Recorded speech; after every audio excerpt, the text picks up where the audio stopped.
Relato navideño en la carretera. Desde muy niño ayudé a mi padre en su tractocamión. Cuando cumplí la mayoría de edad, empecé a conducir uno.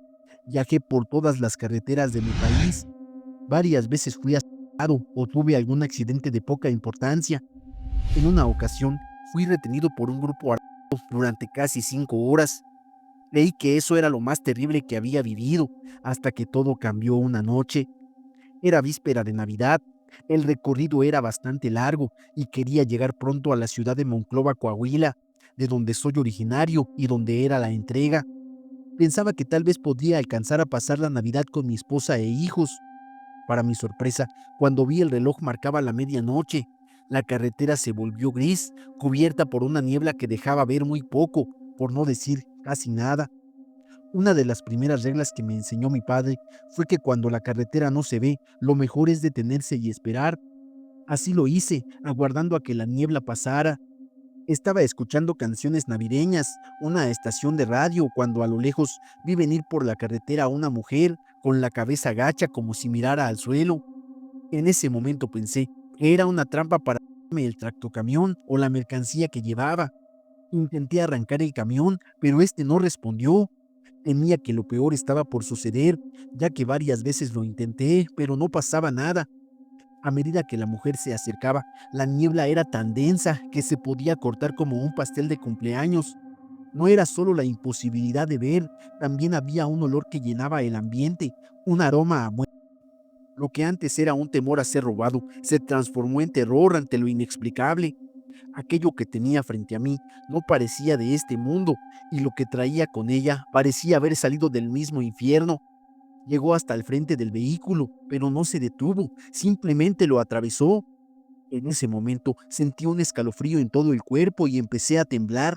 Era una sensación que no sabría explicar. La mujer no se detuvo en ningún momento, ni siquiera se fijó en mí. Después de esto, creí que todo había terminado, pero no fue así. Cuando la chica, la niebla y el olor se desvanecieron, bajé y levanté el capo de mi camión para ver qué había pasado. Fue en ese instante cuando volví a sentir que no estaba solo. Una presencia se hizo notar a mis espaldas. Miré rápidamente y ahí estaba ella, una joven pálida con un vestido sucio, con su mirada fría y sin vida.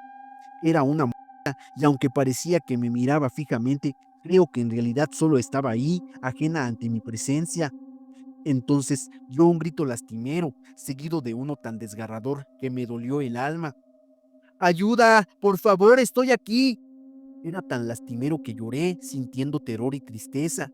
Después dio media vuelta y retomó el camino por donde la vi llegar, trayendo consigo ese olor fétido y la niebla que cubría todo y me impedía ver a cierta distancia. La vi desaparecer en unos arbustos altos al lado de la carretera. Casi una hora después pude irme del lugar. El camión funcionó y la niebla, así como el olor, se disiparon. Esa experiencia me hizo tomar medidas. Debía cerciorarme de no haberme equivocado en lo que pensé en aquel momento. 2 días después, regresé con un amigo y buscamos los arbustos donde vi perderse aquella aparición. Después de buscar mucho, encontramos un cadáver. Sentí tristeza y miedo.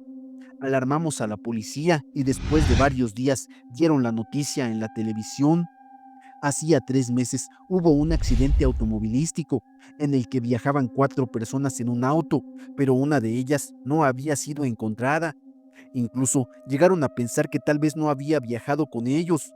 Ahora la habían encontrado y para su reconocimiento había un pequeño anillo de oro. Debo confesar que la sensación de miedo y tristeza que experimenté esa noche no se puede describir. Desde entonces no ha ocurrido algo similar y espero no tener que vivirlo nunca más. Mi padre se vino a despedir de mí desde el más allá.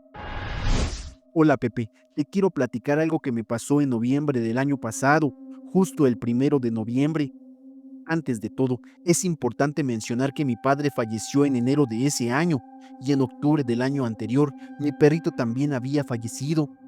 Mi perrito padeció muchas cosas, mismas por las cuales pasó mi padre. Eso ha sido algo que no puedo creer. Es como si él hubiera cargado con parte de lo que sintió y vivió mi padre. En noviembre de ese año en que falleció mi papá, mi madre se quedó con una de mis hermanas a poner la ofrenda del Día de Muertos. Mi otra hermana y yo nos fuimos a dejarle flores a mi padre al panteón. Ese día en el panteón, ya casi al irnos, nos despedimos de mi padre. Caminamos como 10 metros y le dije a mi hermana, oye, ¿y si le ponemos una canción a mi papá? Así lo hicimos y nos regresamos. Es importante mencionar que días antes yo había ido a la basílica y lloré mucho por mi padre, lo echaba mucho de menos y recordaba todos esos últimos días a su lado. De pronto, a lo lejos, escuché una canción de un grupo que le gustaba, llamado Los Temerarios. Recuerdo bien que antes de que falleciera y cuando le daba de comer en su cama, entre mis hermanas y mi madre le poníamos música de ese grupo para que se alegrara y comiera. Hay una canción que se llama Mi Secreto, y aquella vez en la basílica al salir, escuché a lo lejos esa melodía. Era como si mi padre quisiera decirme que me amaba, ya que la canción dice en una parte, siempre te amaré y tú siempre serás vida de mi vida, amor de mi amor, serás mi secreto hasta el final. Mi padre nunca fue de expresar su cariño con palabras. Ese día saliendo de la basílica, en mi corazón le decía que lo extrañaba y le preguntaba si alguna vez me amó, ya que esa parte de la canción es la que escuché a lo lejos. Unos días antes del 1 de noviembre, soñé que me decía mi padre, tiene mucho que no escucho a mis temerarios, mija, deberías ponerlos. Aquel día 1 de noviembre, cuando en el panteón nos regresamos a poner la canción, recordé lo que dijo en mi sueño y le puse aquella canción que escuché a lo lejos aquella vez que fui a la basílica.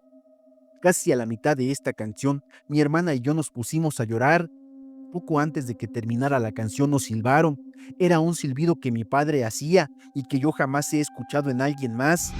Lo escuchamos a una distancia cercana, como si alguien estuviera a 2 o 3 metros de distancia. Como yo estaba en cuclillas, me levanté de inmediato para ver a mi hermana y ella me miró sorprendida. Le dije, ¿escuchaste lo que yo escuché? Y ella me respondió que sí. Volteamos a todos lados, pero no había nadie, a excepción de una familia que estaba platicando a unos 15 o 20 metros, pero ellos estaban en lo suyo. Entre alegría, consternación y tristeza, le dije a mi hermana que nos fuéramos, y así lo hicimos. Siento que de alguna forma fue su manera de despedirse de nosotras.